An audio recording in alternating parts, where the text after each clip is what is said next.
చంటి అమ్మా ఎప్పుడు వచ్చావు? ఇప్పుడేనమ్మా. బాగున్నారా? బాగున్నాను. అమ్మా ఏంటి నాన్న? నువ్వు చెప్పకు. అది నేను అదే బామ్మ అదే అదే ఏ కాదు ఏంటమ్మా? అది సంటి బాబాయ్ వాళ్ళు వచ్చారని చెప్పాలని ఏంటి? నేను అదే. గోపి సత్తిపండు సత్తిపండు. ఏంటమ్మా చెప్పు.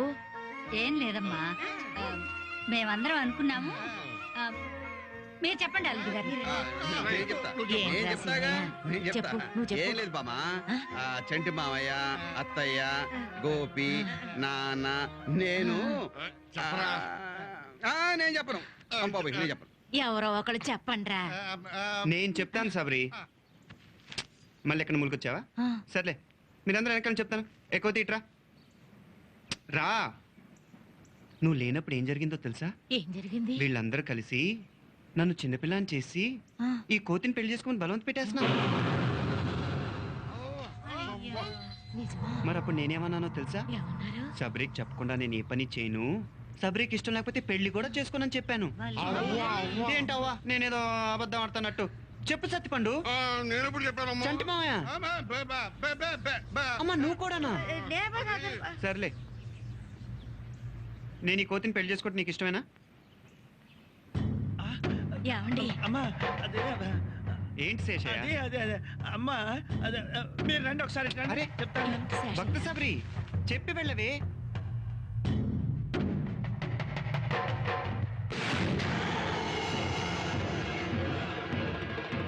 ఖచ్చితంగా మనముడారే తల్లి.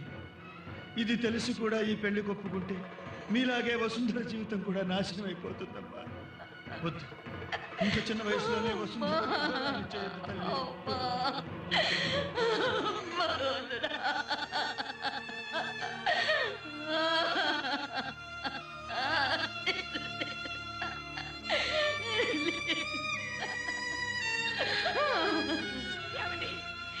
ఏంటి ఏమైంది? ఏమైంది శేషయ్య? ఏంటి?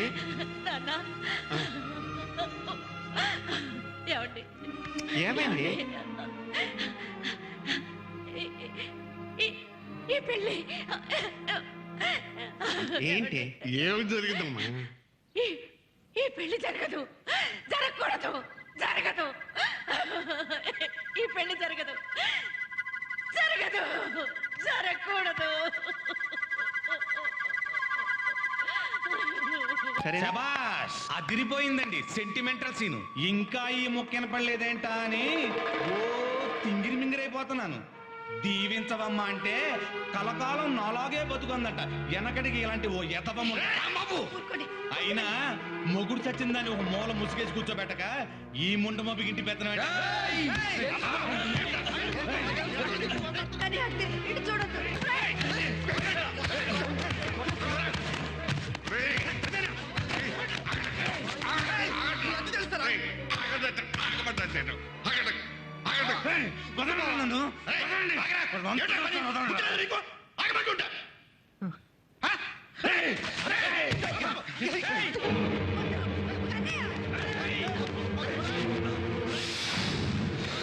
నా మాట విను, నా మాట విను. ఆగు, తొందర లేదు. ఆగు బాబు, నా మాట వినండి. ఆగండి, ఆగండి అంత ఆగండి. వదండి, వదమని చెప్తున్నాను కదా.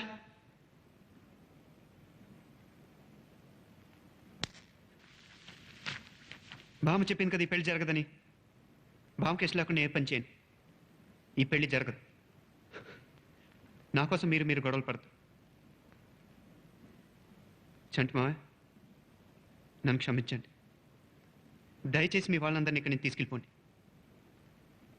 మీ కూతురు కూడా. వినపడలేదా? జరిగింది చాలేదా?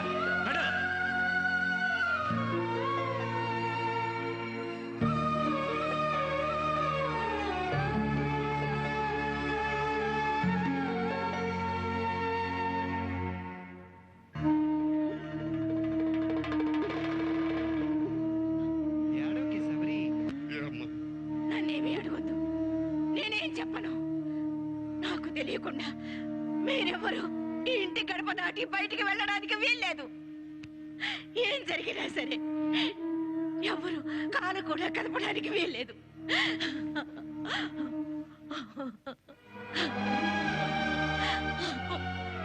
ముఖ్యంగా మీరు నా మీద ఒట్టు.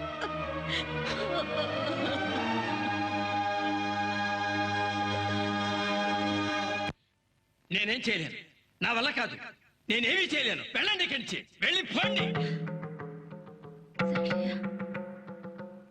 అది కాదు, ఏది కాదు, ఏది కాదు, ఏది కాదు. నీకు తెలియదా? చెప్తుంటే అర్థం కావట్లేదా? తీసుకెళ్ళి ఇక్కడి నుంచి. ఓ మీకు తెలియంది కాదు, తరతరాలుగా మా వంశానికి ఒక శాపం. శాపం కాదు, చేసుకున్న పాపం ప్రాయశ్చిత్తం జరగాల్సింది.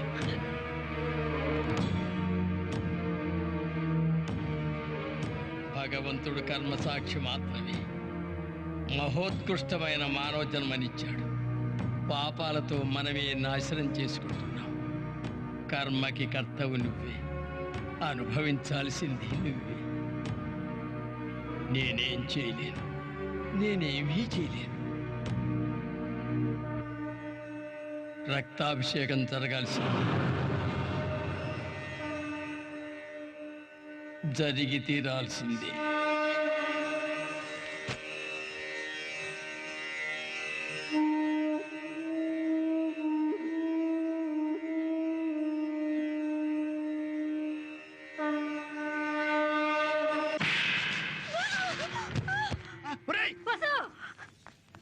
అమ్మా వసు, అమ్మా వసు, రక్తం నీకేం పోయే కాలం వచ్చిందిరా? అమ్మా సిగ్గులేదురా నీకు? ఆడపిల్ల మీద చేయి చేసుకుంటావా? మీ నోరు పోయండి. అందరూ నోరు మూసుకుని పడి ఉండండి. ఎవ్వరూ మాట్లాడటానికి లేదు. ఏళ్ళు రాగానే సరిపోదు, బుద్ధి రావాలి. ఆయన గారు వచ్చి వాటేసుకున్నారు, ఈయన గారు ఒళ్ళు మరిచిపోయారు. ఎగేసుకెళ్ళాం అందరం. ఓ ఇంకంత పెద్ద పోటుగాడు మన పిల్లకి దొరకడని. ఇప్పుడు దీనికి ఆ ఎదవకి పెళ్ళని ఊళ్ళో అందరూ తెలిసేలా చేసి శివరాకరికి స్త్రీ అవతల పొమ్మన్నారు. ఇంకిప్పుడు దీన్ని ఎవడి పెళ్లి చేసుకుంటాడే? అదే ఆడదీమా. అంటే ఇప్పుడు మన అందరం భయపడిపోయి వరుసగా వెళ్ళి వాళ్ళందరి కాళ్ళ మీద పడిపోయి, బాబు మేము ఎదవలము, చేతులు గాజులు దొడుకుతున్నాం బాబు, మా ఇంటి ఆడపిల్లకి పెళ్లి కూడా చేయడం చేత గాని ఉత్తి సవట సన్నాసులము, మా శర్మాలన్నీ ఒలిచేసి మీకు చెప్పులు కుట్టిచ్చేస్తాం, బాబు బాబు నువ్వే చేసుకో, లేకపోతే కనీసం ఉంచుకో బాబు అని బతిమాలుకోవాలా? అంతేగా? దాని అర్థం అదేగా? ఏయ్! రేపు ఈ పాటికి నీ పెళ్లి చేసేస్తాను. ఈడే ఇంటల్లుడు వసు నిడిగిచ్చే పెళ్లి చేస్తాను. జబర్దస్త్ చూస్తాను.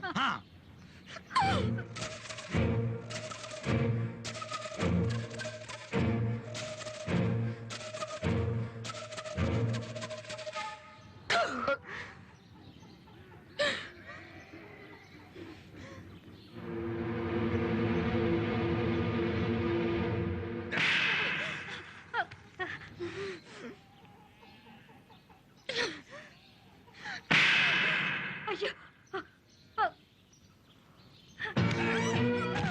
చావు ఇక్కడే.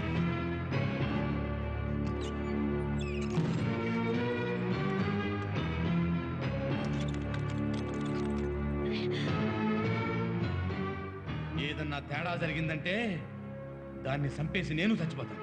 జాగ్రత్త.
ఏంటి? ఏం లేదమ్మా, సత్తిపండి. మామయ్య అభిషేకానికి గోదావరి నీళ్ళు తీసుకురావడానికి వెళ్ళారు. ఎప్పుడు వస్తాడు? అసలు ఏం జరిగింది? ఏంటి అలా ఉన్నారు? జరగలేదమ్మా, అక్కడంతా బాగానే ఉన్నారు. సత్తిపండు వసుకి ఏమైంది మావయ్య? ఇదిగో పూజ మంచి నువ్వు ఉండు. వస్తుకే పర్వాలేదు మావయ్య బాబు. ఏమి లేకుండా నువ్వు ఇక్కడ రావు. వసుకి ఏమైంది? బస్సుని ఆ బుల్లబ్బాయి అడిగించి పెళ్లి చేసేస్తానంటున్నాడు మా రాంబాబు. సాయంకాలమే పెళ్లి. దాని గదిలో పెట్టి తాళం వేశాడు. ఏమైనా తేడా వస్తే బస్సుని చంపి తను చేస్తానంటున్నాడు. దాని జీవితం నాశనం అయిపోయేటట్టు.